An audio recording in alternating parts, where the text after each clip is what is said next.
Assalamualaikum warahmatullahi wabarakatuh. Kembali lagi dengan saya Hanif di channel Hanif Unif. Semoga yang sedang nonton video ini dalam kondisi sehat dan dilancarkan rezekinya, amin. Di video kali ini saya mau membahas, ini kan sebentar lagi musim mudik nih. Pasti mobil-mobil mau dibawa perjalanan jauh, ntar mudik, pulang kampung dan lain sebagainya. Nah, di video kali ini saya mau ngasih tips cara ngecek kendaraan sebelum dibawa perjalanan jauh, yang tentunya bisa dilakuin sendiri di rumah, nggak harus ke bengkel.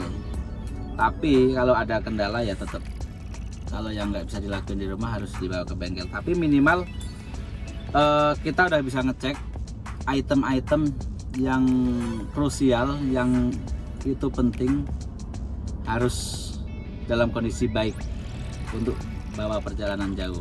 Oke, yang pertama itu ada angin ban. Tekanan angin ban itu nggak boleh sembarangan, dia harus sesuai standar untuk perjalanan jauh supaya tidak terjadi hal-hal yang tidak diinginkan di jalan, meledak dan lain sebagainya. Semoga enggak ya.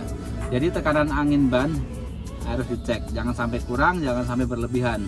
Kita cek standarnya tekanan angin ban itu di umumnya mobil, hampir semua mobil ada itu di pintu, ada di stiker ditempel di area pintu driver, depan berapa, belakang berapa.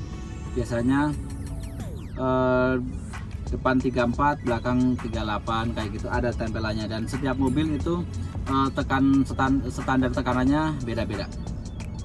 Yang kedua, aki. Aki juga penting, harus dicek. Misalnya aki basah harus dicek airnya cukup apa enggak, bentuk akinya kembung apa enggak. Nah, sama dirasa tuh, kalau aki biasanya kalau udah mulai drop itu akan kerasa pas saat starter awal. Biasanya kalau akinya udah mau mulai drop, starternya berat, biasanya baru hidup, itu udah tanda-tanda tuh akinya udah mau drop. Jadi harus diperhatiin juga itu. Ketiganya ada oli mesin. Cek sticknya, olinya masih bagus apa enggak, atau dilihat di jadwal dia udah waktunya ganti oli apa belum.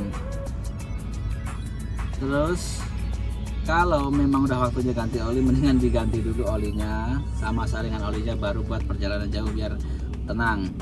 Karena kalau oli itu efeknya ke mesin sangat fatal sekali. Kalau memang oli itu sudah waktunya diganti tapi belum diganti, itu akan berakibat sangat fatal sekali.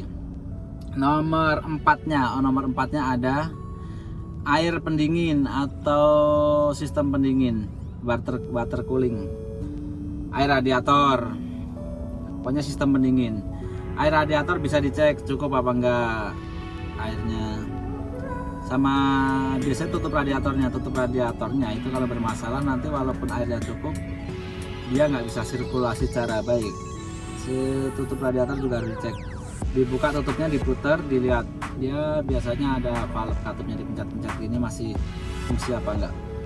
Itu kalau buka tutup radiator, pastikan jangan sampai radiator itu atau mobil dalam kondisi panas, harus benar kondisi dingin. Soalnya kalau kondisi panas dia bertekanan, nanti ketika tutupnya dibuka dia muncrat, bos. Gitu. Kelimanya, kalau mau ngecek sebenarnya sih nggak wajib-wajib banget, dan mungkin agak susah untuk dikerjakan di rumah, untuk dicek sendiri di rumah.